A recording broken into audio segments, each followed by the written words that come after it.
Thank you, Speaker Gunn. It is a pleasure to sit alongside you in any forum. Speaker, as you said, NetChoice members include most of the world's leading tech businesses and all of the leading social networks. So why is this morning's ALEC session important? Because conservatives now share our views and our news on social media, whereas traditional media rarely provides such opportunity for conservatives to connect with such a broad audience, especially a broad audience of voters.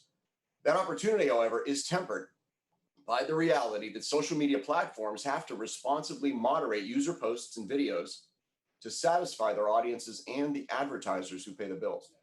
So as America wrestles with so many tough issues and prepares to select its leadership in a charged partisan atmosphere, social media matters.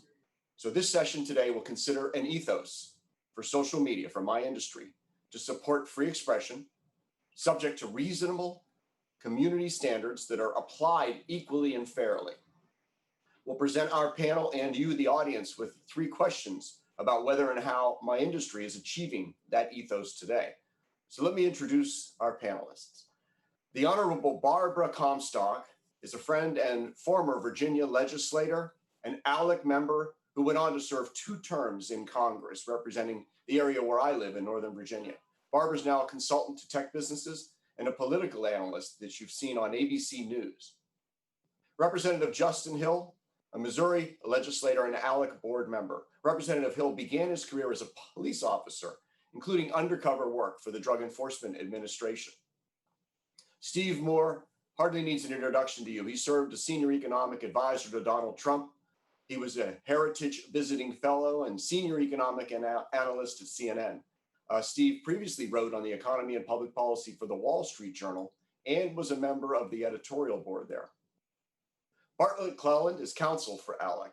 He's known as a known thought leader, writer, and speaker on all issues of innovation, communications, and technology.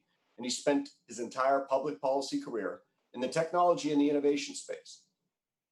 And finally, we have Senator Brian Hughes from Mineola, Texas, an attorney and a state senator since 2016. Previously, Brian was member of the Texas House Representatives for 14 years, and we've invited Brian to give this panel a truly balanced perspective on social media in America. Over to you, Bartlett. Thank you, Steve. I also want to welcome everyone, and we're very excited to have you here. I want to thank the panelists as well, board members, former ALEC members, or current ALEC members all. Very excited to be able to moderate such a prestigious panel. Thank each of you for what you've given to ALEC. And also thank to all you who are listening, tuning in today. We really appreciate having you here. All right, you heard Steve say we're gonna have some poll questions. The way we're gonna structure this is a little bit of discussion, then we're gonna roll the poll out for the audience. So let's get started. We have a lot of ground to cover and a short time to do it. I'm gonna start with the 3 legislators. Pretty easy. You've all run campaigns. You're all used to campaigning in various ways, but I suspect you've all also engaged in using social media, particularly maybe in the last couple campaigns. Could you each give me just some notion of the kind of social media, whether that's Facebook reach, instead of just relying on traditional media, and I'm thinking there newspapers, television, etc. And let's start with you, Barbara, and thank you so much for being here. I haven't seen you in ages, and I'm so happy to see you here. Great, well, thank you. It's wonderful to be here with you, to be here with my former constituent, Steve Del Bianco, and Lisa Nelson, who also lives in my area. I was an ALEC member, and I'm proud to come to you and tell you I was the only Republican conservative elected who actually lived inside the Beltway in the past 10 years in Virginia. And I was in one of those swing districts that determine whether we were in a majority, both when I was in the State House and when I was in Congress. And I was not supposed to win any of my elections over those 10 years. And my district had a hostile media environment. The Washington Post was my home paper, but not even some of the local papers were friendly. Most of my TV media was not, local media was not particularly friendly. So social media was my lifeline. You know, Facebook was the way I told my story, and YouTube and Twitter. I could put up all of the things that I wanted to talk about in my district. I could start at 8 o'clock in the morning and, you know, go to a business group and feature what we were doing there, tell them what we were discussing, go to a Boy Scout group, go to community leaders, visit businesses and tell about those regulations that were hurting them. And I was telling the story that I wanted to tell on my campaign through Facebook and through YouTube and Twitter. And then you could also do it on a paid basis. And when you paid for social media, it is estimated that it would cost $60 of digital media compared to $100 of mainstream media. And when you're in a very expensive media market like I was, one of the most expensive in the country, both using the free media of a Facebook and YouTube and others was a way to tell my story and get past the local media that was not friendly.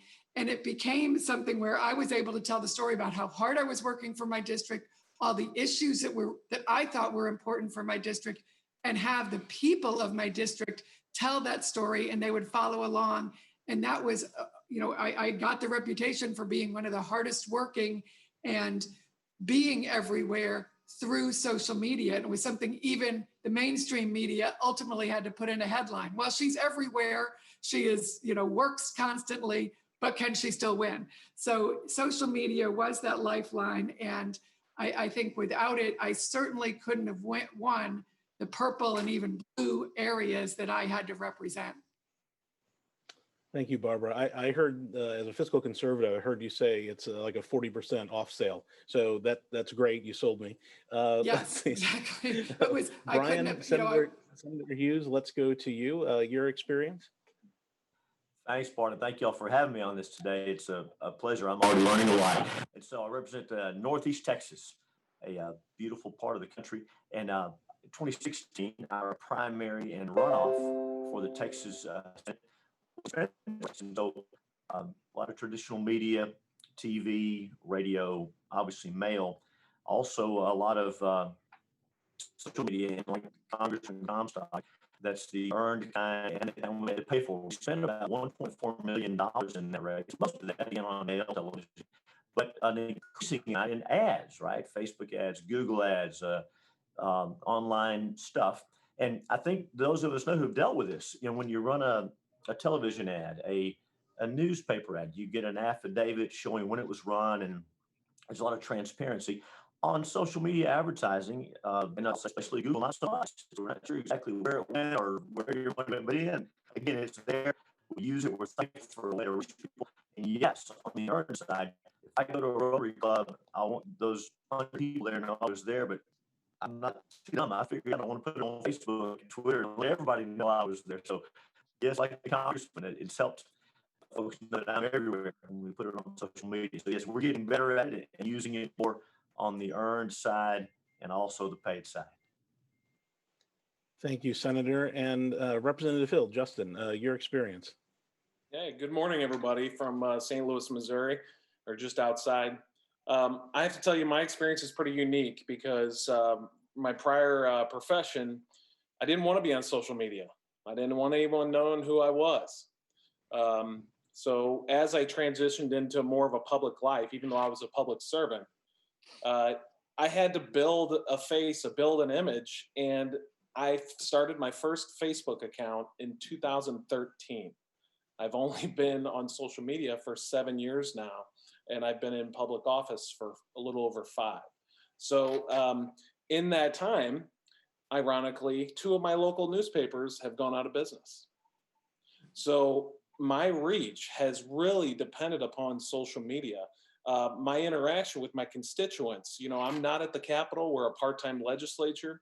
We get a lot of phone calls to the Capitol, but I'm looking at my device today, or from yesterday's numbers. I've spent 5 hours yesterday on social media because that is how I primarily communicate through my constituency. I'm always checking messages on Facebook. I'm getting direct message on Twitter. I'm not getting calls to my Capitol office. So it's become an essential part of my public service.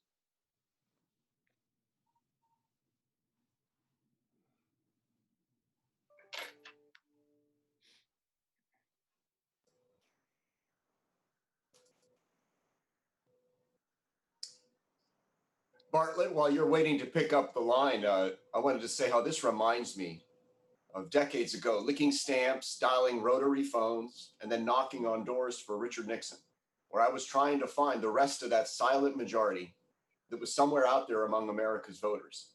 Now think about it, social media has truly changed the way we play that game today in America.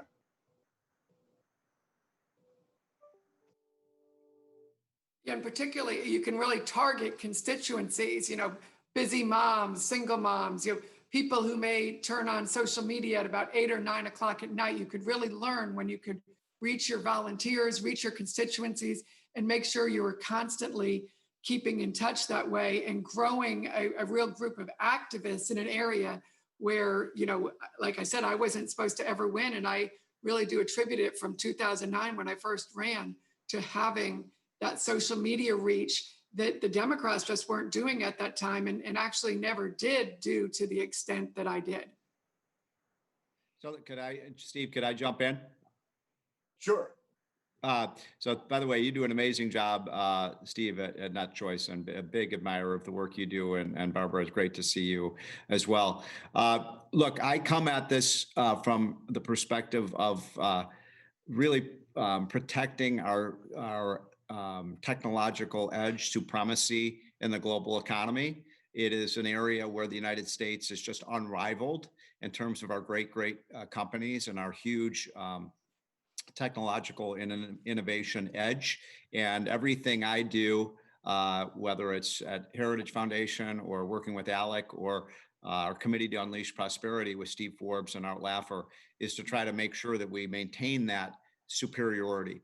And I'd like people to think about for a minute the incredible contributions of our high-tech industry in terms of what happened to this country over the last 4 months. I just wrote a column on this, Steve, and I noted that we wouldn't have gotten through this. Our economy would have been completely flattened. And by the way, we took a big hit as it is.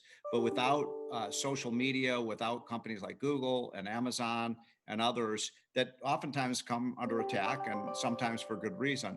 But if it were not for our amazing technology companies, and by the way, not just the big 4 or 5 technology companies, but the thousands and tens of thousands of smaller technology companies that are allowing this conference to go forward, are amazing contributors. We simply should tip our hat to the technological prowess of this country. I was asked the other day by a reporter about whether I was concerned about the fact that the United States now has $4 trillion companies. And I laughed and I said, am I concerned about that? I said, why should I be concerned about it? And he said, is that a problem? I said, no, I want to see $400 trillion companies in America. I don't want fewer trillion dollar companies. I want more of them.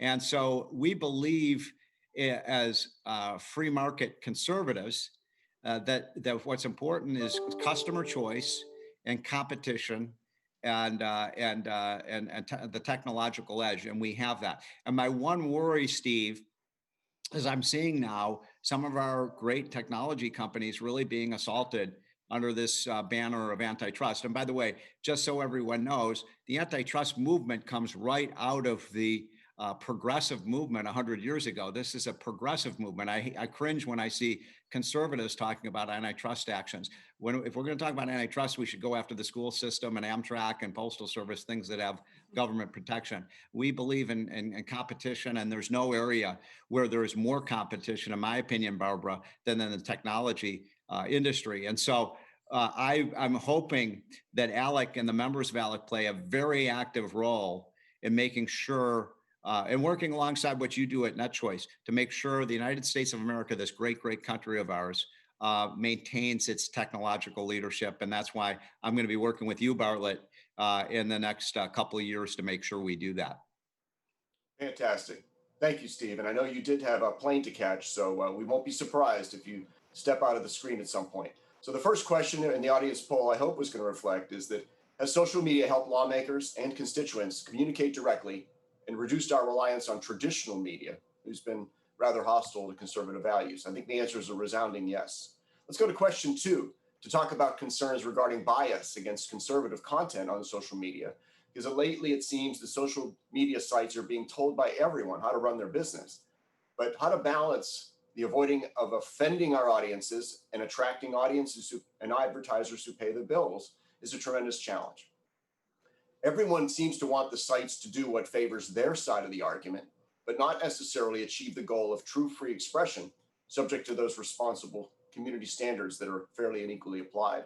And that's where this conversation gets interesting. How do we get fair and equal content moderation? Because lawmakers on both sides of the aisle are pressuring and want to punish social media platforms for exactly the opposite reasons. Nancy Pelosi and Joe Biden say that Facebook, Google, and Twitter don't censor nearly enough, while President Trump complains that they moderate too much. Well, do those two pushes, do they cancel each other out? And where does this leave us? Let's start with you, Representative Hill. You know, I don't know that it cancels each other out, because in today's world, perception is reality, and unfortunately, we are at the point where both sides are reliant on social media, and I agree with you. Everybody wants to dominate their ideas on social media. I mean, we spoke about this a little bit last year, and I still hold the opinion that, you know, free market solutions work. And we are starting to see whether or not that censorship is happening. We are starting to see other platforms and other tech companies start up, a la Parler. You know, it's seen as a conservative response to Twitter. I don't know that that's the case. I don't know that they're going to provide anything different either. But it is people's money moving to where their perception matches. So if we can keep the status quo, and that is free markets, right? I think it's best for all of us. If the government decides to step in and regulate, then I don't think we're any different than China, because then we'll have a government agency that's watching over the shoulder of social media platforms. And if that occurs, I don't know that social media platforms would maintain that piece of the pie. And as a public official, I want social media. I actually need it to, as we just mentioned, I need it to continue to communicate with my constituency. That's great. Thank you, Representative Hill. Senator Hughes, you've previously introduced legislation in Texas that would hold these social media platforms accountable to honor their promises if they say they're politically neutral. Is that something you still feel strongly about? And how exactly would that work? Thanks, we really do. And I know you and I discussed this, and thank you for mentioning that. I'm glad to be a part of the discussion today. Of course, we believe in free markets and freedom and people making choices, consumers. We know the free market brings the most good to the most people. No debate about that, I hope, among ALEC members, and we hope among Americans. That's a fight that we need to continue to engage in and win.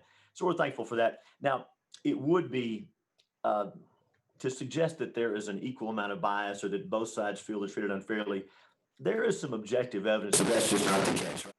We've known for a long time about the bias against conservatives, and it's documented in many ways. You can look at political contributions from tech company leadership and employees. 64-1, by the way, the last numbers I saw, contributions to the presidential campaigns, and 64-1, that's at the risk of stating the obvious, 64 to Democrats to 1 for Republicans. But again, that's their free speech. So they can do that. The last couple of years, the left has started attacking, as you said, and beating up on them for not censoring enough. But I think objectively, we know what their viewpoint is. And again, these are private companies. Those platforms belong to them. I'm not advocating that we regulate them or treat them like the town square. The antitrust approach is interesting. I'll just say this. Let's think pre-COVID-19. And I got this from Prager University, but if the big three, if all major airlines announce tomorrow, if you carry the Wall Street Journal, you can't get on a plane, I think we'd all agree that a government response might be appropriate. It might take us a while to spin up a conservative airline. Separate issue. But as for our bill, we believe in free markets and choices. We don't like the government regulating speech. So here's what we said. We took a consumer protection approach, and we said, if you're a social media platform and you claim we're not biased, we don't discriminate based on your viewpoint, left, right, Christian, Muslim, atheist, it doesn't matter. We take all comers, all voices welcome. If you say that, then you have to do it. And so the angle is deceptive trade practices, consumer protection. It's against the law in Texas and in most states to represent that your goods or services are of one quality when there's something else, right? So this bill says if you say we're unbiased, then you have to be unbiased. And the state of Texas Attorney General can bring a complaint against you. And some folks in response, let me claim to be unbiased. Look at this. Jack Dorsey, Twitter CEO, told Congress, you're going to think I made this up. He says, Senator Hughes, your audio is. I'm not hearing Senator Hughes at all. So let me jump in to agree that we definitely need to hold companies accountable to the promises they make.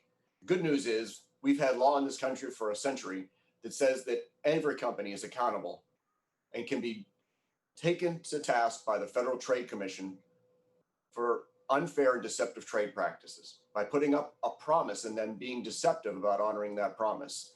So I fully support that, Senator Hughes, and I do believe that the FTC and every single state attorney general can already bring cases today against any company, online or offline, who fails to honor its promises. So I'd encourage you to ask your attorney general there in Texas to see whether my companies are honoring their promises, and if not, take them to task. We need to meet that same standard. COVID has prompted many states to do mail-in voting. And when President Trump tweeted about fraud problems with mail-in voting, Twitter added a fact-check flag that actually enraged the president. I think all of you know. That led to an executive order to punish Twitter by trying to threaten to repeal Section 230, which Speaker Gunn brought up earlier. Does that really make sense? I'll start off on this one to say that the First Amendment in this country protects Twitter from the government. It doesn't protect the president from Twitter.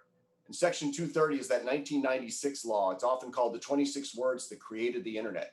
It says that no provider or user of a computer service shall be treated as the publisher or speaker of information that's provided by another information provider. The law was written because of what happened in the real Wolf of Wall Street. When Stratton Oakmont was defrauding investors, this happened in real life. Some of those investors went on computer bulletin boards like Prodigy to complain and warn others. Stratton Oakmont sued Prodigy for defamatory statements by those investors. And a New York judge said Prodigy was liable for what users said because Prodigy did some moderation of user posts to remove objectionable content. That's why Congressman Chris Cox and Ron Wyden in 1996 read that ruling, and they wrote Section 230 to encourage and enable the internet platforms to moderate posts that would otherwise be protected by the First Amendment, like pornography and violent content. And it goes on to say that a platform does not become a publisher or speaker just because it does good faith moderation of some user content. I think it's the most important internet law that we have today. And that is why Section 230, I really believe, is worth benefiting. So Twitter has decided just recently not to take political ads, and they want to avoid the risk and the controversy. Facebook currently allows political ads, but is getting nervous about all the campaign ads around election time. That's their choice. But would you choose to do political ads if you can on social media? And I'd like all the candidates to direct to that. Let's start with the Representative Comstock. Oh, absolutely. And I think if these pressure campaigns succeed, then conservatives are going to be hurt. As I said, the ads on social media are much more targeted and much less expensive, and really are more effective in these swing districts where you are getting targeted and bombarded by millions from outside groups. And I'd like to point out that the regulation really betrays conservative principles because it's expanding the power of government, which would, who's going to decide what the bad practices are? It undermines your property rights of a platform to decide what kind of platform do they want to be. For example, Pinterest doesn't like to have anti-vaccination things on there. They say that up front, so you know when you go on there. And so you don't want to undermine free speech and also encourage frivolous lawsuits. I mean, what we've all been working at with ALEC and as conservatives is not to have these millions and millions of frivolous lawsuits across the country. So I think for all these reasons, you don't want to see that kind of regulation, and you want to be able to have these political ads. And I strongly support continuing to have them. Fantastic. Representative Hill? Yeah, and as I earlier said, I rely on social media. I will continue to do the ads as long as they will allow political ads. Now, granted, I only need to run them, maybe every other year, right now anyway. But if we, let me go back to what you said though, Steve. You said good faith under Section 230. And that is so important because in my opinion, I think it's safe to say that voter fraud has occurred. We have cases here in Missouri that have been well documented. But if a platform were to, censor one of us with a claim that just isn't true by the platform, then I think there needs to be some skin in the game for the platform. And that's the good faith part. So I think right now there is a balance. But yes, as far as running ads, it's imperative. Fantastic. Senator Hughes, I hope your audio is working at this point. It is. Thank you. And yes, we do a lot of political ads on social media, and we will continue to as long as we're allowed to. It's a great way to reach folks, to target folks, as Congressman mentioned earlier. We're big on those political ads online. Fantastic. And I think that what we wanted to ask is, do you think that social media sites are biased against conservatives when they moderate or respond to complaints about user posts and videos? And Senator Hughes made the point that he certainly believes that. And I would suggest this, speaking for my industry, half the country blamed social media for Hillary Clinton's loss in 2016. And half of America will blame social media for whomever loses this November. Now, there's no hard data to support bias against conservatives or against liberals. But we, in my industry, we have to deal with the perception and the beliefs about unequal treatment. And that's just the reality of being in the business we're in a bitterly divided country at this time. And we're going to do our best to get through it. So Bartlett, I know you're back online. Let me throw it over to you for our final and third question. Very good. Thank you, Steve. We just wanted to demonstrate to everybody the flexibility of technology and how, when people disappear from the screen, how poof, they can come right back. So there you go. I hope everyone has learned a valuable lesson. Thank you, Steve. All right. So our next discussion block, which is about a bigger looming, or not a bigger, equally looming issue, and that is government response.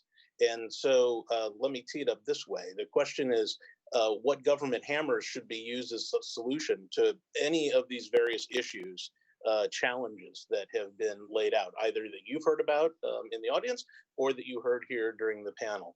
So let's start first with the antitrust discussion. So thinking about the current antitrust rhetoric, is there an alternative to Facebook, to Twitter, and to Google? So there recently have been reading about a relatively new social media platform called Parler, which is like Twitter. But I also read that Parler now is even moderating content. Barbara, let me go to you on this. I think you know a little bit about this, and maybe you can explain kind of what's going on. Sure. Well, Parler is it's going to be a new competitor in that space. You have people like Senator Ted Cruz and people from the White House highlighting it. They're also trying to recruit people from the left also. But that shows you the competition that goes on in this space. If you look back, I remember there was a headline in 1998 from Fortune magazine that said how Yahoo had won the search wars. Who else is going to be out there? Google wasn't the first one in the search space. And then they came in and they became the dominant player. MySpace existed before Facebook. So this is a very competitive environment. And with this competition, all of the players, whether it's, Zoom or, Microsoft, Teams or Google Meetup, there's all kinds of competition. And if you don't stay, this is what we as conservatives have always said, you've got to stay on your game, keep improving your product, change or die. And that's what the tech community is the best at, giving you a better product. And look at all these free products that we have. These are things that are free. So if you look at the antitrust standard that conservatives have always cared about, it's the consumer welfare standard. And consumers, our tech companies are very popular. They have far higher ratings. They're in the 70s and 80s. And most politicians, present company accepted, do not have those type of ratings. Certainly Congress doesn't have, whose ratings are in the 20s and 30s, would be envious of having the ratings of a Google or an Apple or a Microsoft. Absolutely. I would be envious. Steve, you and I had a conversation. I would be. You and I had a conversation the other day about Parler as well, and we were specifically talking about the difference between the MAGA voters, Make America Great Again voters, and the ability to expand that base. I don't know if that's the exact right word, but let me toss it to you for a comment. Yeah, it's just a quick comment. Parler is now at 3 million users, so it's clear there aren't any significant barriers to entry, as Barbara indicated, for a new social media platform. And it's a great place for conservatives to speak to each other, since most of who's there now are conservatives and MAGA followers. And that's a great place to figure out our arguments and maybe hone what we're going to say. But if we're not speaking to independent voters, I don't know how we're going to help to win elections by spending a lot of time in a conservative silo like Parler. So we're still going to need to use the broader reach social networks when we want to change hearts and minds and bring them over to the conservative side, because it's more about winning elections than it is about winning arguments.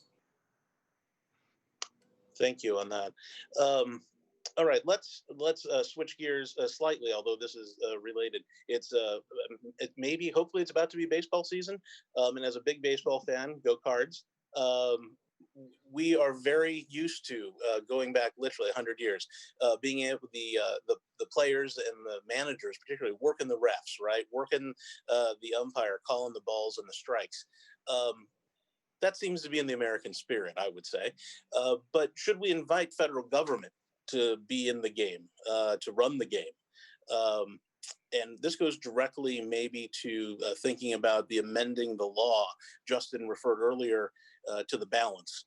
And so the amending the law seems maybe to be shifting the balance one way or the other. Anyway, Steve, you and I had, again, chatted about this briefly before. But in the spirit of that baseball analogy, what do you think? Yeah, Bartlett, working the refs is what we do in America. And I understand that we'll do that. When both sides are working the refs in opposite directions, that's what I asked earlier about, do they cancel each other? They don't cancel.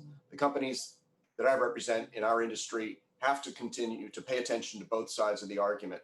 But Section 230, without it, the defamation lawsuits alone would decimate the user-created content that we use today. How could Yelp stay alive if they got sued for every harsh restaurant and hotel review that you wrote? So if we want to continue to share news and views with a broad audience, we're going to need to have Section 230 in some shape or form. And I'm eager to hear what the candidates, the politicos on the panel, believe we could do to 230 without handing brand new powers to a federal government, since that federal government could fall into the hands of progressive leaders in a few short months. And then those new powers would be used against conservatives and not in our favor. Love to hear from the rest of you.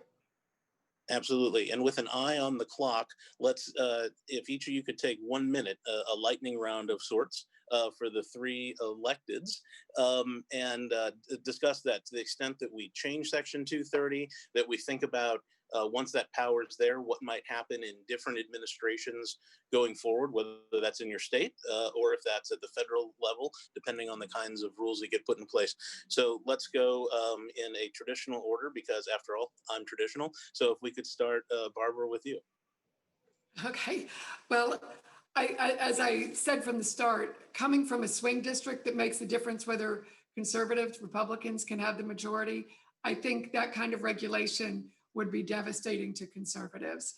I think we are much better off when we have free markets, free enterprise, and we believe in, I think sometimes conservatives don't believe enough in the power of our ideas. And I think the reason I was able to win in a district where I was never supposed to win was because I took that power of ideas through social media and bypassed the traditional media that was going to be hostile.